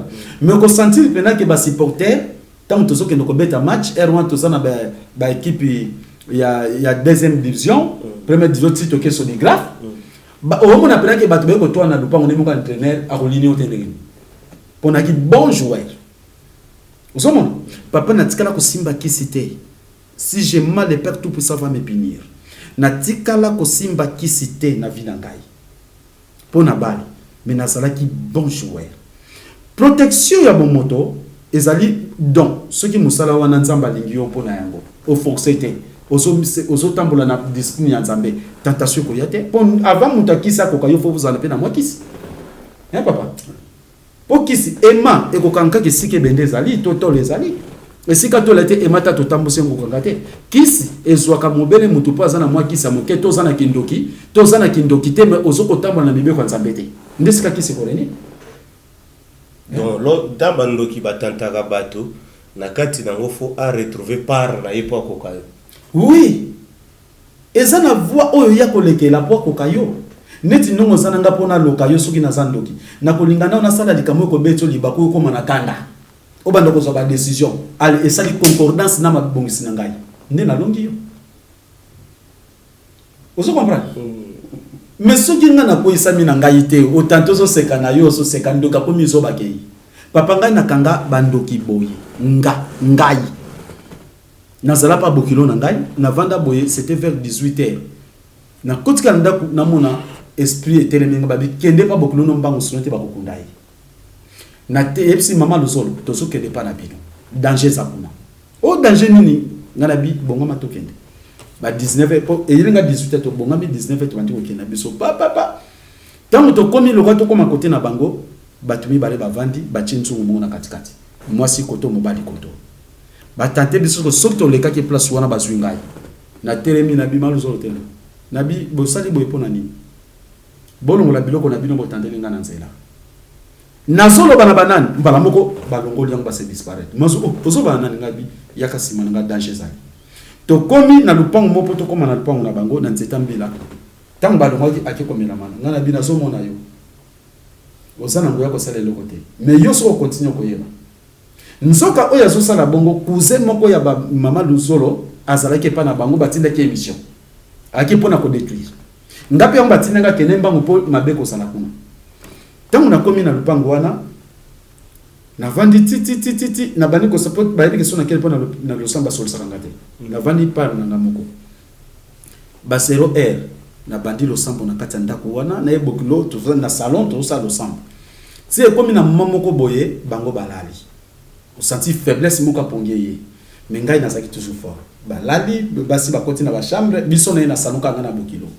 Na minute ya kotanga c'était vers ba 1h na la musi bokilo. Na biya kota l'événement. Bosoka papa. Ya kota l'événement. Na koti na chambre ba kusema na tie na sama koroboy. Na pongi. Na simbié. Na bina kangayo. Oh papa pardon ça grand maître. Ezanga ite grand maître. Grand maître mutatindi ngai boy azaka na boy ngana bisoki tongo etani na bisi. Umundi na chebo abi grand maître na bango. Grand maître on a grand frère note. Aza na lukala kuna na bakongo. Soki bokomi never a profiter. Do baki na musala Nzambe te. Pondenge na kangi ye boye esili. Et loko ayaki kosala akosala ngoli sute. Never sangoye grand frère a profiter. On se comprend. Parce que même na quartier, ceux qui bazoya na malade na lupango, ba oyo ba telemi pemenu ba baraki Satan a raté. Donc puissance ya guérison ezali honnêteté. eza miracle te bakosaka bino bato bacha ba pochette boy basa batalokuta puissance ya ko guérir maladie ezali honnêteté soko za honnête osana amour directement nzamba za katina yo donc tant malade ye puissance wana honnêteté na amour osana ngo et ko guérir maladie mais il fait ça avec concordance na muto zo guérir toutes sortes de maladies ezali guérissables dans Nzambete parce que azali moto na Nzambete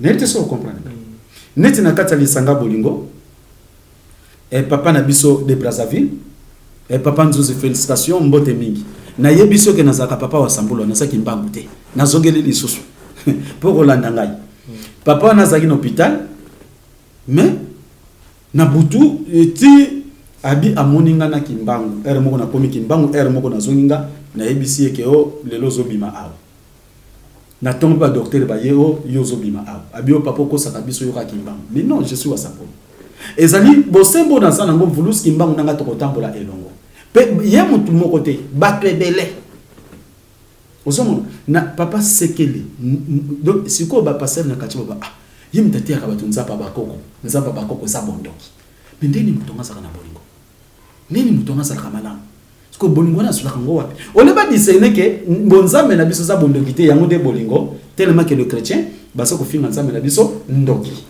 mais siko baso mituna soko ke kuna soko za na nzala ye moko za ni mutabo suite makoninga to ko fanza loko akopesa yo donc soki bokuteni akoyambona ndinga bien biso moko soki to beli to kepa na teke ba pasteur mabondeli pona biso to biki na bana na biso mais siko tant baso beka bondoki mais yo pasteur zo na mwana no bana ngai moso bena munzamba bondoki oso comprendre siko yo ngana ebisa bango sekele moko na kobombela binute ko sambela nzamba solo ko sala honnête pe ko sala amour point très to longi maki alors na yeko prouver pasteur on a soit des référents pasteur moi na zobela asili makila ba kende l'hôpital ba sali ba cérémonie boye ba sali ba prière rien ba docteur ba bitolebi mais pasteur tango yena mwana epai na ngai na bise lokolo tosi ko yepa na ngai mwana na yo asobika pe na seconde mwana telemia biki na simbi pe mwana te osomon et prekomio papa moni ba futela ka ngai ndako pa église soki makambo sili na zui musala papa na kolanda nzela nzambi pe motolenda c'est ça ba komi ko sala na profit papa sekele ya wasambulo na lobi yango na pandi monde entier ezali bosembo na amour na ko sambela nzamba solo pungu tolendo pe nzambe wana saka te ponga na bikisa même yo soko yambi yo lati amour o lati honnêteté papa ko guérir toutes sortes de maladies donc eza nango te ke yo nde bezaka grand maître na belève na ye eza nango nde wana te eza kaka moto atambola oui qui grand maître na belève ne on ebisaka pe bandimi na nyonso même na lisanga bolingo na France na ebisaka banque to sa ndenge moko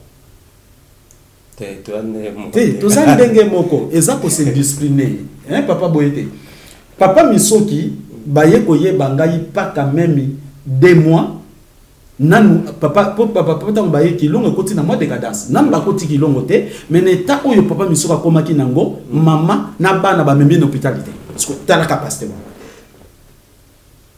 mutakoi à l'agonie abilité makila na zolo boye zoko bima par-ci par là papa à l'agonie mais comment ba membi na hôpital ba bengi papa wa sambulo ayaka conviction na ba mu bezana nani na nzambi pour tenir que na ba docteur c'est ça et ça les concordance tol tango kutena ebesa nini ekangi c'est ça papa naza mokonzi ya batute ya molimo nazali molakisi nzela oyo ngana ko nzamba kokosala na nzela nanga akosala ngo pe na nzela na yo est-ce que vous comprenez et c'est l'essentiel que yo pe olata bosembo ozala pe na amour c'est ça la puissance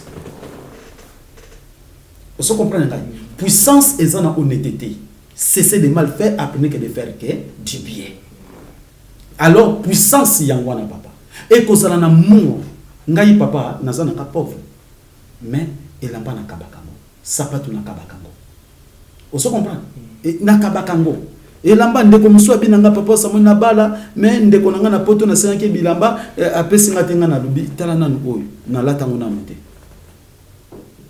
oso mona ngape bakabela ki ngabe na tali muninga so bala zwango pona chaussure wa zui chaussure kende ko ba na sala comme pauvre malheureux pona nga elamba so coûter parce que na sala kate mais na so ka bango pona amour imaginez ndenge nazaboye eza na bato mususu ndenge ezalaka ke ngai mukambi mondimi soka zobala ngai nde nalataka costume ngai nde nalataka sapato oso comprendre ndenge na ngai pe na ko contribuer ko pese force po apesinge sengwala di mibeko ya kobala na bosembo lelo muto aza kofutela ndako aza na mbongo te o bazoko bimise po na nini garantie donc soki nga naza nango malamu kutu na bomba bambongo nanga nakende kosala ba mission te na pesa ndeko na afuta garantie naza na mbolingo mais ce qu'on a kamaka ba passer na place on a balubara fuka moto sambela nzambe ya oso papa nzamba ko kitilo garantie kasi mitema ba passer bazali yo pesa ka yekaka ya ko pesa te donc yo pesa ngai papa charge naza lingombe le sakangate awa na kisasa osoka et foutre la même ndako na vanda kate mais na so vivre na grâce ensemble okinde na so vivre ngai na grâce ya nzambe mais na oya grâce wana ya nzambe ta musu mutu pa kabelinga menga na kabili pe mutu azakolela ta musu mutu wana sungi ngai pe na tali mutu wana garantie te ezo senga combien papa moi garantie ndako moko boya ya $50 na futa ta 6 mois garantie moi $300 sur les na pesa yango na tika le bien niveau na ngai yango j'espère tant que son papa lema boko solo na ipal baki bongo sale signe mutu moko mama moko benga abina ndako papa eloka kolieza te mava na bandal to sambela kanete papa a voyagé qui eloka kolieza te et de deux temps on a so expliquer abi papa nazwa ko soit TV o sombela nga TV nanga mutu za na TV à côté na TV papa le mazo ka conversation ngai naye ngana bili kambute soki nazwi mbongo na kosombelo TV pe soki nazwi mbongo na kosombela c'est ça l'amour si vous naturellement papa osambula bio ozano na posa okoma na mbongo te non mbongo okoma na mbongo ebele te soki le longa wasambula na komi mutu bazotanga ngai na catégorie ya ba riche c'est que na bebisi misala nzambe nga richesse n'engeza spirituelle osomona pe soki naza na richesse ya spiritualité na kozabio kasi papa misoki ndenga za boyenga na yebisi ke papa bana na ndako bana elo akolia te papa otika kana nzala kasi richesse yango kozana bato kozana na bato zande kozana na nini na mbongo bato mais richesse que papa soma mitu kane ke na ba maison tenga na kosala maison te na koswa mitu kosala commerce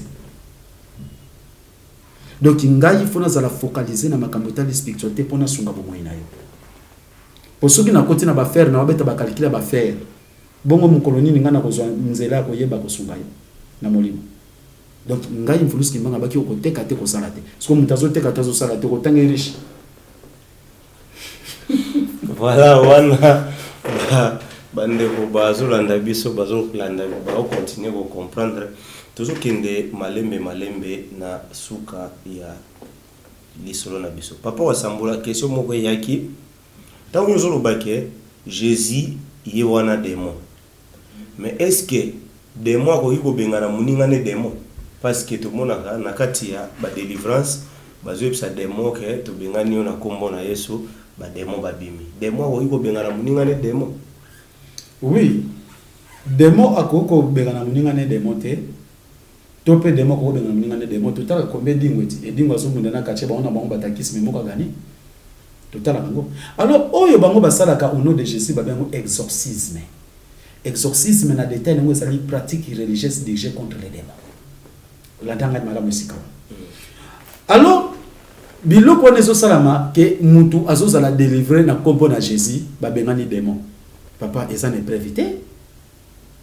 prévité mutu moko bengani démon na kombo na Jésus le preuve parce que tout le monde dans l'église lelo bakeyi oh mkomsu na moni bandeko bazoke l'église na bafimbu baza bato église ceux qui gagnèrent dan balobio lelo tozali na prière ya ko chasser satan donc lokola satan ngwa zaka na kati église na bango yango amemeki fimbu na yebite babandi wana au nom de Jésus molimo mabe satana bima toliyeyo totumbiyo wana siko pasa sukanga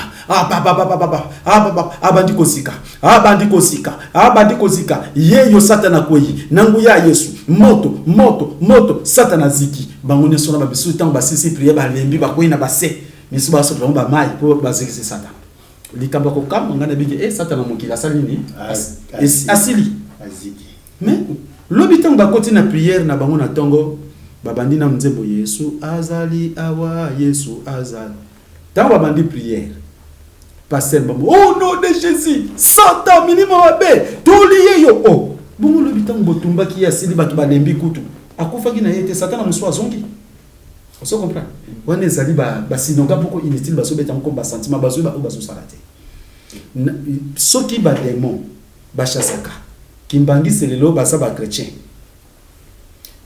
lokola bazana kimbangu bazana Yesu ba tie Jésus basali bopita to basalite basalite tozomona awa beglise mususu abatabaseka basali bani bopito soki babikisa basali bopito pona nini parce que soki ngai wasambola na salle de l'hôpital c'est que boya ko kamanga botumba ngai na koyi muta ko beba na profiter dans l'hôpital na sala comex parce que soki yo zo ko bikisa maladie mais comment c'est fait que yo sala l'hôpital pour batba kenda ka kuna osomona donc ezoko la kisake nguya ya ko bikisa ezala kate wana ezaka ka ko chanter kaka pona ko encourager batu nesi prophète moi ça papa sambola titre baka boko pamba ko bota to sala mo pona ko consoler ba congolais ko bana pasi po mutu e beta bangote ozomona makanisi ya bato okomona ba pasteur basali soki muta komi l'église amunene akomi na mbongo belé il faut ton hôpital papa tozomona ngo yes mais yo bikisa otoki hôpital pona nini parce que na leko ya mvulus kimbangu bopitonde kangamaki nde ba mindere ba telemela kimvulus kimbangu donc on a comprendre que soit disant au nom de Jésus et le côté ceux qui tozomona ba pasteur ba okende soin na ba Inde ba okende soin na ba Afrique du Sud papa mais ceux qui et Jésus abiki saka ba bengana na au nom de Jésus na Inde kuna ba hôpital sur le salon bon ba lombi que Jésus azopesa minga ngamayele ba pesi munga ngamayele pour ko retraiter montu do mayele wana utaka et pas ya Jésus siko yemo siko pasteur ndana Jésus katina ye pour nini kaka fo Jésus mutatinda yeke non soko belinga mwana sa soki faut que ne mayele na pesa pa munga non médecine ezali créé na 1247 na raison nini médecine tant ezali qui créé na 1247 pourquoi mokili ebebaki 1247 wana avant Jésus avant ère Jésus vous comprenez tango mokili eza ya kobeba batu basumuki bazosala mabe nde nzambe atindi balobeli ke lokola bino bosa kosala mabe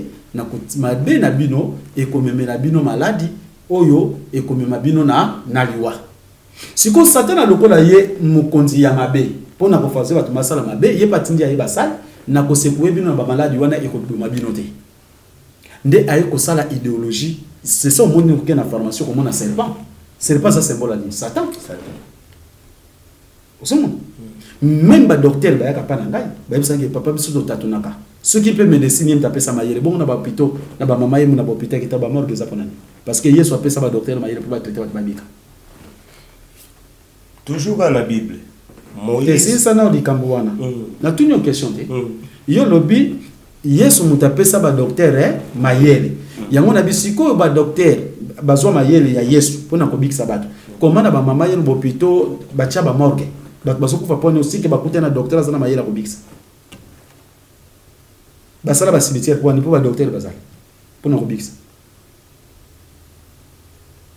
bandeko ngai na réponse à pesa na te peut-être bino mo bo pesa réponse et pas igozali na za na kati ya Bible eza histoire ya Bible ya Moïse tango balobaki ke nzambe atindaki asala nyoka pour bana Israël soki abasumuka kisoki otali nyoka wana nde ozwi lobiko donc basali nyoka moko or bato batalaka nyoka wana mais est-ce que nzambe po abikisa mutu esengaka fo achelo moko pembeni lokola eloko eswaki yoka kezalaki soki nyoka yo pe fotala kaka nyoka po bika mais oui wana ezali ko adorer Satan nyoka symbole zo présenter Satan ba oyo ba ko adorer ngai Satana nde bako bika yango wana religion ya Moïse ezali satanique tango bayaki na ndako ya pharaon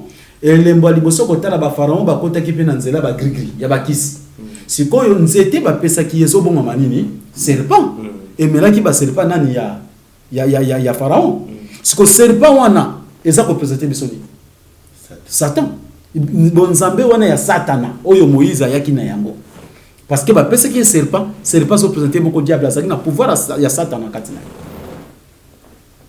Donc Pharaon, Satan, Moïse peut ça. Pharaon wana akotaki déjà na ba gris gris na ba biloko na bango ndenge ba beba akoti de ko samela na die maman wana abwaki nzamba solo pungu tolendo pona ba pouvoir na bango. Oso comprendre nda komi ko gomba melango puissance na ye komi moke po komi ko sambela ya mabe ndesi ko Moïse aki na puissance ya makasi ya ye moko le grand maître Satan yo zaki na ngo ya moke banyoka mike bandoka mike ngana na ngo na ndoki ya monene nde melaki ya nani ya moni Égypte te kama ba blanchissant et comment métisser ce que surtout comprendre bien donc c'est que Satan a un pouvoir ndenge bakabola ki mai Satan mutapa akabola ki mai puissance wana ninyoso te mai kabona ki na ngote oh bongo yo ba te na hiver umona hiver telelo na ba Irlande so ke na ba Suède na hiver ba mai e koma ka glace e kangami pena bokati océan bato poto basola ndanga ba yebi yango bon mai ne ba dessiner la pena ke mai mi balé carbone même na film o bibi ba dessiner na mtasoka photo wana parce que mindele ba libiso histoire te ndeka to mona akutu na film boye commando akati mutu mais lobi na film so moni mutu ango puis dit comment il ne soka papa wa sabola de mai ndenge mokili mo mbebi ke Moïse akabola mai et le côté papa eza ba biloko no basalaki même ni ba théâtre to sotala on mona pa ke mutu ba bomi ba kati mutu mais lobi soit tourner sous na pièce ango bon mutu ba zonga tout ça ka ba film ba montage. Oh papa nakai. Mais au début papa wa sambola na lobango chaque fois na mission na biso ba pasteur rebelle bazola ngai na ebité bazora yo ndoki ya nene to milimo mabe koti kati na yo po tango yo zo expliquer ma munyoso ya Moïse bango côté bazo croire yo zo kene obimisa yango ke eza yango te mais na ebité. Mais papa et c'est clair. Biloko oyo Moïse qui était Moïse Moïse azalaki mobali na ndumba boyebi bien po ya wazwaye ezalaki nini ache na kati ya palais royal asosa le kobo boyebi otango ba film et tango ayiko boma mutu ayiko boma égyptien moko ndaki miti na Madian tango akimi na Madian wana titi abimi na kana kuna ndesika keneki ya wabimilaki ye po akimira kini na Egypte aboma kiti bongo te ndeku nesika kutena ya ba pese nzete ya nyoka puissance satanique est-ce que wana bonzambe dede avant David azwa lokumu asaki libosoni batindi Saul aboyeki koboma aboyeki bituma mais tango David andimi koboma tanga boyi mutu Goliath ba Philistien ba kolomboka po bango babotola bango territoire nde David azwi lokumu pona nini pona sang yango moni bango balobi blood is money osomona ndenge balobi to komango na bande ko basa kotala bango balobi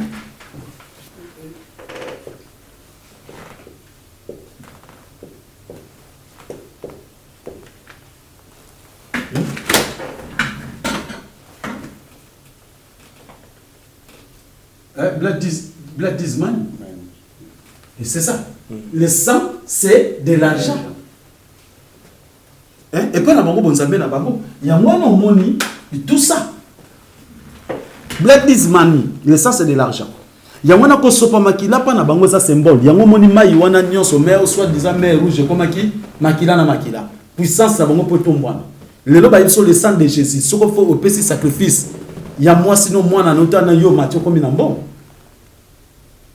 Vous avez parce que bango bazali batu oya molili donc blood is money ça na anglais vous comprenez bango basa batu ya molili bakamuna bango nyonso bango basala kamuna ndenge oyo ya makila ndeza puissance na bango oyo za kotombola bango ba Moïse baki bata makila bango nyonso yango moni pe David poza lokumu asopi makila tanga bomi mutu nde David abomaki Goliath na yetu mutu na nzamba bomi mutu bokumu Israël.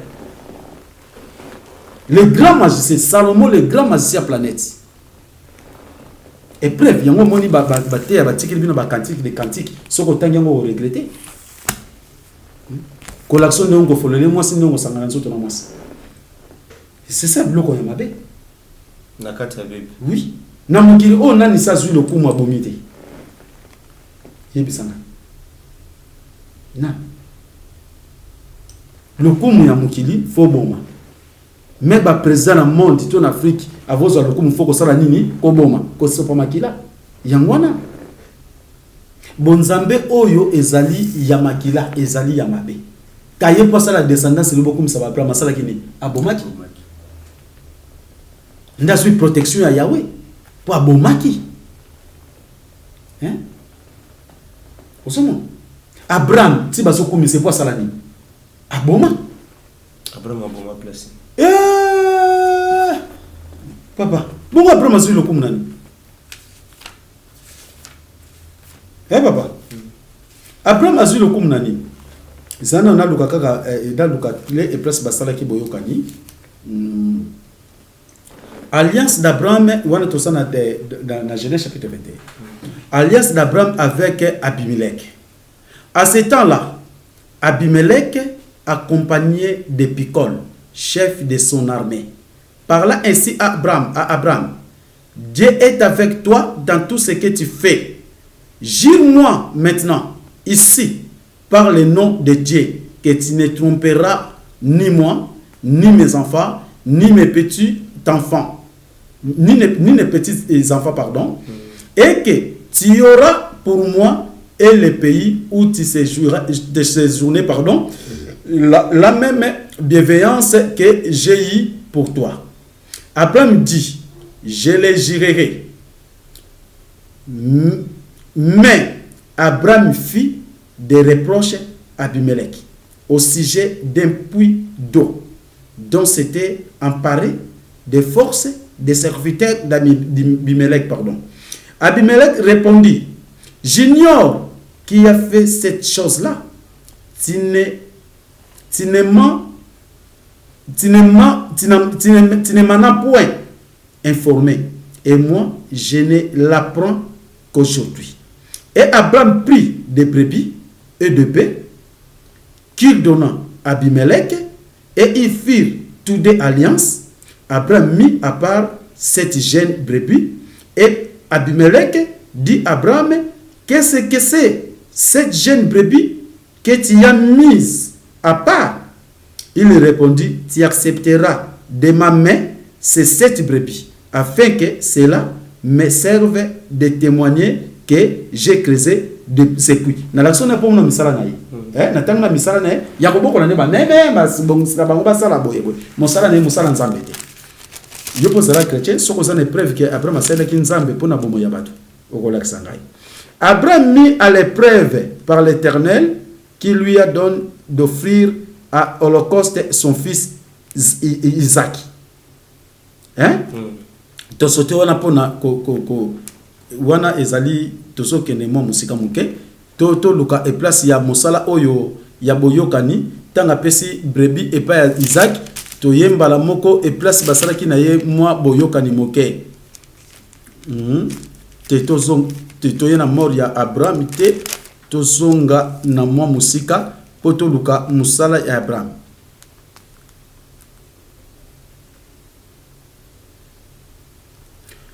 Totangina dans Genèse chapitre 24 verset 42.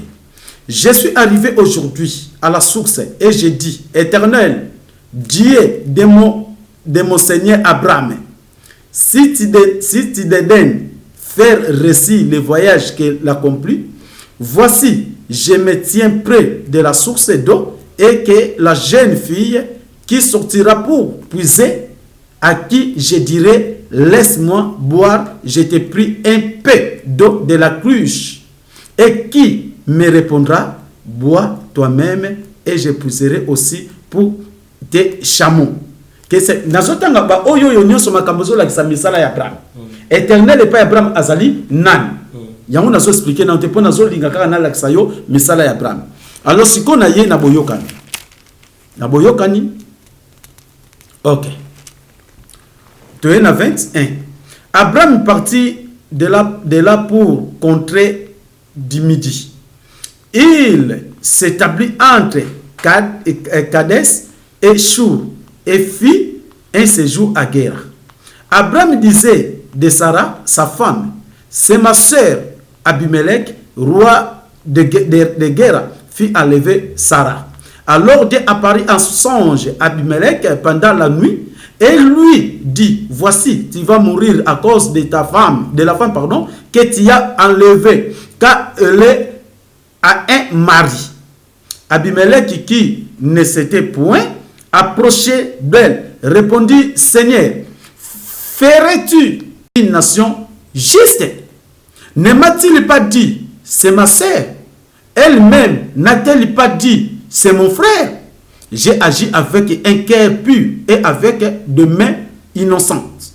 Dieu lui dit en songe, je sais que tu as agi avec un cœur pur, aussi t'ai-je empêché de pécher contre moi. C'est pourquoi il n'est pas permis que tu l'as tout chassé. Maintenant, rends la femme de cet homme, car il est prophète. Il priera pour toi et tu vivras. Mais si tu ne la rends pas, sache que tu mourras, toi et tout ce qui t'appartient. Abimelech se leva de bon matin, il appela tous ses serviteurs et leur rapporta toutes ces choses, et ces gens furent saisis d'une grande faveur. Abimelech appela aussi Abraham et lui dit, qu'est-ce que tu nous as fait et en quoi t'ai-je offensé que tu ailles fait venir sur moi et sur mon royaume un si grand péché? Tu as commis à mon égard des actes qui ne doivent pas se commettre. Oyoki misala Abraham. Papa na ete suboso langa ngai. Makambo amemaki na ndaku ya Abimelech. Des actes qui ne doivent pas se commettre. Et Abimelech dit à Abraham, quelle intention avait-il pour agir de la sorte? Et ta sonne ozaki na ngopona kojibo. Siko Abraham na ba ona mbasa ki bato. Akina ngopona kocha des autres pona ngomema kimia. Siko musala nzambe yewa. Na tangi mo ba histoire belé. Soki na bagi na ndo ya no mo ko so biso tang. Tokei, Abraham répondit, je me disais qu'il n'y avait sans doute aucune crainte de Dieu dans ce pays et que l'on me tuerait à cause de ma femme. Nasa ko banga te memi na nzambe na kata mboko oyo. Na koki ko boma, to ko boma na pona mwasi na ngai. Tala na mutu ndengwa. Oza ko adorer mwasi pe bato ba se référer na Genèse chapitre 25 verset 1, troisième femme na yeketura. Baboti ba na 6. Siko ba pe se preuve. Batanga ba ke Abraham na lection musala neti. Akende ko mande mabe na royaume ya bato. Ko chat désordre. Ko luka même ko bomana pona likama mwasi. Siko bala kisanga musala nzana na musala. La tangi na Genèse chapitre 21. Voilà bandeko tokomi penza pembeni ya suka ya lesolo na biso ya lelo. Bomoni lelo to ramasser mo makambo ebele. Pas miso ki na ndenge to soba vous avez na question susu. Voilà. Tokomi pratiquement na suka ya lesolo na biso ya lelo. Papa wa Sambola libota mo bimbezo landa yo. Nini oyebisa bango pona suka ya lisolo ya lelo. Matondo papa, tout ça et place to wuti na place to komi ezaleka ka indiki mapoto ko koma na likambo moko oyo to memela ka bango. Nyonso lingo lo baboye to sa ko finga ba Abrahamite mais to sa ko talisa o bazali. To fingi ba Davidite to talisi oyo bazali. To fingi Jésus te neti ke Jésus ndenga zana tango bengiye moto ya Nzambe. Jésus place za facilita. Poibi ki yazana ngambo wana te. Yazana ngambo wana te. Yazali fils de Lucifer. Satan le diable. Ngambo ne ba mbazo zula ngolo kumu. Siko koma yo changer ngambo. Oso comprendre ngai. Même ici lelo Tshisekedi asa président na biso. Ngai siko na kuta na bi premier ministre Tshisekedi. Akosilika to kosilika. Akosilika po yazali président de la République. Oso comprendre. Benga mutu na kombo na echa mutu na place na ye. Même Jésus ti ba komisa ko mwana Nzambe obo asidika ka place aza yango zo mona envoûtement ba maladie bato basa ko kufa po na kanda na koloka soko tseko koloka bato. tocha Jésus na kombone na finga kete Yahweh na finga kete Yahweh c'est lui Lucifer siko ngande na ko yebisa bana Congo Yahweh quel que soit qui Yahweh na ye quel que soit qui Lucifer na ye azali po noirté po na biso ba africain te asala makamune na batu na ye siko biso peuple noir batika ko se confier na Yahweh to Jésus là où to sa ko swaka ka toujours minyo ko na ba résultat na be vous comprenez siko souci zanini ponga ina ndeko na ngai fils africain pona to zala mala to retourner to zonga pa ya nzambe na biso pour tulendo oto bengi mawesha nangila mvidi mukulu akongo mongali nza komanzapa pe to reconnaître sauveur na biso mvuluzi kimbang na bongo omoni teke papa même na famille ba o basambela ka bango nyonso na kati ya pasteur Songolo o pe na pasteur Songolo komona kitanga bavandaka o basambela ka bonzambe pa pasteur moko ba kana boyoka na koleka misusu on dit que unité africaine pour ça la photo zongela nzambe soko moni unité des blancs ezama kasi net États-Unis unité parce que ba koti na loge lisanga wana ya franc-maçon na bango nyonso na kati ya bango président na kati ya franc-maçon soka bi na franc-maçon basala keni pona nini ba sentir que ya komi moto mususu siko biso pe na Afrique tozoko boma na poto za langage mon côté toza na nzambe mon côté tozali pe na esprit moko te mais ce qui lelo tozongi nzambe mpongo esprit oyo kovanda kati na biso to bengi mwanda velela donc molimo ya kopeto na mabo nzambe ndeko ya kosala na mitema na biso ekotina biso tozala na bolingo tozala na bondeko na malamu okomona crime ekosala lisute parce que mutu tango yambi saint esprit molimo mabe wana mutu talaka mutu papa komi na niveau ko jomachette aboto le pa kati yo lisusu yo lali moi $500 no moi $200 $100 sana ngo mutu ayeko kota boto liyo yango molimo maweza te pona ni esprit o ezotambusa biso ezali moko te esprit ya Yahweh soke koti kati na batu pe papa yo so yoki bakangi criminel moko bo bia sambela kanzama mbuluski mba so yoki sikotala basi no sandumba batambola katambola soki moko na bango azali mutanzami po oyoka za chrétien na sambela na ministère amene vous comprenez bato misala wana tala pe elateli ya batu oyo basa ba chrétien vous comprenez ba comportement tout ça papa eza ko mona na misu lelo komi na basi tina niveau ko bakisaka basuki awo papa mais Jezabel ba Bible so Jezabel misala nini na manzaka papa ko bakisa biso te bo kama Jezabel mais basi balandi yango ko bakisa manzaka ko bakisa basuki awa usomo milimo wane koti katina ba parce que moi si wana yo biseke Jésus Satan yeni mta ko finga nga mais orga yebite ke bo Satan na pas comprendre ataka comportement na atalaka ba divorce azo sala atalaka mibali azo tambola na bango mwasi moko nzote koma lokola magasin et koma lokola toilette mutuno sakota na ye azo batekeza bo satanique neti na poto mwasi ozocha mobali no 100 mètres yo komi lokola supérieur devant mobali se soumettre pas no soki asali kaka mwere robengi na police o mo tekeza bondoki mais pour ce que c'est une coutume africaine na bonzambe na bisu ya bana Congo mwasi ko se soumettre na mobali no 100%. Au conseil ba devoir ba pratique ya femme congolaise et fille africaine. On se comprend. Bana lelo ba kum ko s'opposer na ba boti. Moi na zolo bisata tata moi na keka ngisa tata. Pona milimo nini? Aso moi na za asana ba branamiste, asana ba église de réveil, asana catholique, asana ba protestant. C'est ça moi na ko sala bongo asa mal éduqué. Moi na za ko s'opposer pas ya ba parents. Esprit wana, esprit ya mabe ya satana. Nde yango za ko manifester ndenge wana. Mais moi na oya za ko éducation virile na bonzambe na biso. Moi na ko yeba valeur ya mama. Tala. Ataba mama oyo. Mama cho azui mokumba na yo 9 mois. Tala kaka papa mwinga moi sono tanga gina zemi. Tala ba faiblesse babaka mais moi sona memi yo. Mama memi yo 9 mois obimi ozan ko yeba osubi mama changer couche o lele apesi libele tango kolo bani ko s'opposer na mama. Est-ce que malédiction ko sanga katina yo? Papa avoue que n'est pas maman sera qui makila na mokonga papa.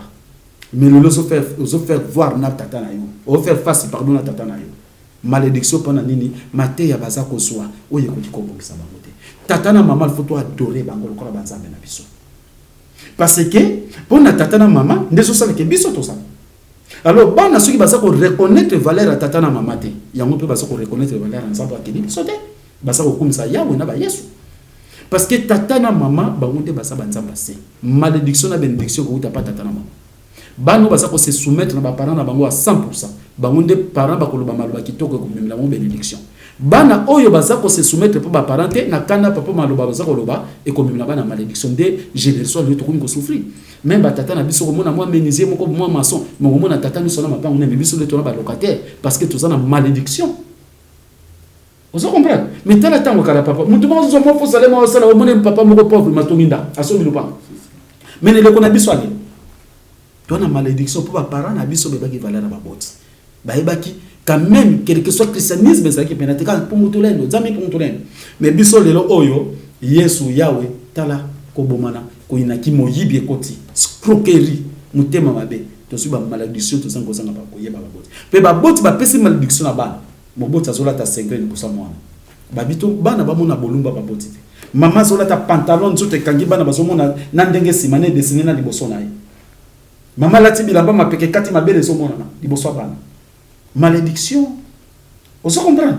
Ba boti na bana basangi koyeba. Alors éducation viril ba kozongo wapi na bonzambe ya solo, soki basongeli nzambe pongo, tokola ki saka ndenge ba boti bazalelaka na bana. Même na kalchi na biso balobaki, il faut bazwa papa wa Sambula bache ministre d'éducation. Pour bana nyo so kambaka, même na banda kuna bon, même aso saliwe yo so sentir que na kuta na batu. Bache ministre d'éducation pas diké nanu. On se comprend. Alors nga nazali awa nazali ndeko ya bato nyonso ya Afrique ya moto nyonso nazali pona kokabwana mutu te devoir nanga bapesaki nga na zosalela mvuluski mbanga bimira nga na fimba lakisa bana Kongo nzela obotama po bikisa bato olakisa bato nzela yango na yaka kaka oba kolinga ngai matondo oba kolinga ngate menga na sakaka ya yondeko nazako bunda tiyo ko region nzela oyo zwe sengo ngano to yamba na to sebela c'est ça ici kana ça. Voilà, bambote na bato oyo bandeko oyo bazolanda biso, bambote numéro ya contact. Numéro nanga ya contact bozalaka nango nebike pa munga wa afisha kango. Numéro nanga ya WhatsApp. WhatsApp na yebike papa munga mbale bele na yebisa ya chaka ilembo chaka kaka teti lelo. Na yebite soki yemoka linginga ite.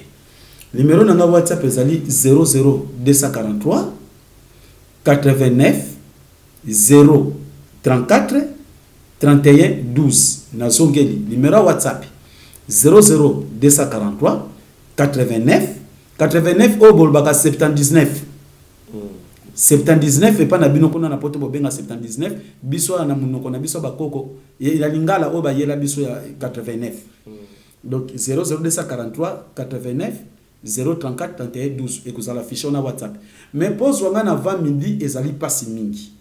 Soko zana posa na ngai papa na ngato mama osande ko na ngai soko koti na WhatsApp obenga pona zalaka mingi tamusu na ya biba paya na se déconnectaka. Alors tangu na ko se connecter soki na moni numéro na yo na ko sala rappel. Soko zwinga te ko regretter te mbalasi moko ngai tonga mona ko sala rappel. Et aussi na numéro na ngai portable wana nde r nyonso ko benga ngai à part avant midi. À part avant midi r nyonso na zala ngo pembeni ezali 00243 84 47 02 996 papa mwinga fisha kango wana bolanda yango pe bosongela nzambi pungu na kombo ya mvuluski mbangu to bika to swa kimia bandeko nanga to nyoka mitangu mulai to songela nzambi pungu to lendo bokomona biyano malamu na kombo ya mvuluski mbangu matondo miki.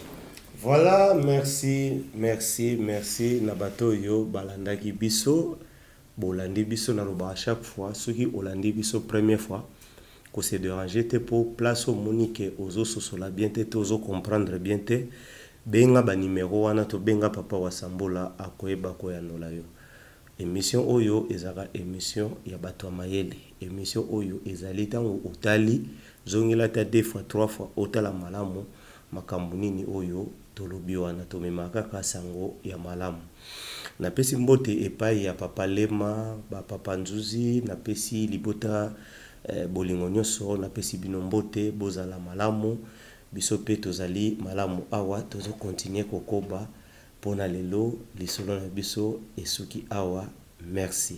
Agence 16, la vidéo, vas-y, notre dimension. Les Congolais, voici votre agence. Avec ingénieur Tonton Mwinga 16 mm. Papa, na Kevin, agence 16. J'étais à Mila, Bazako, Kadesa, Kokola, toujours imité, mais jamais égal. 16 mm. 16 mm.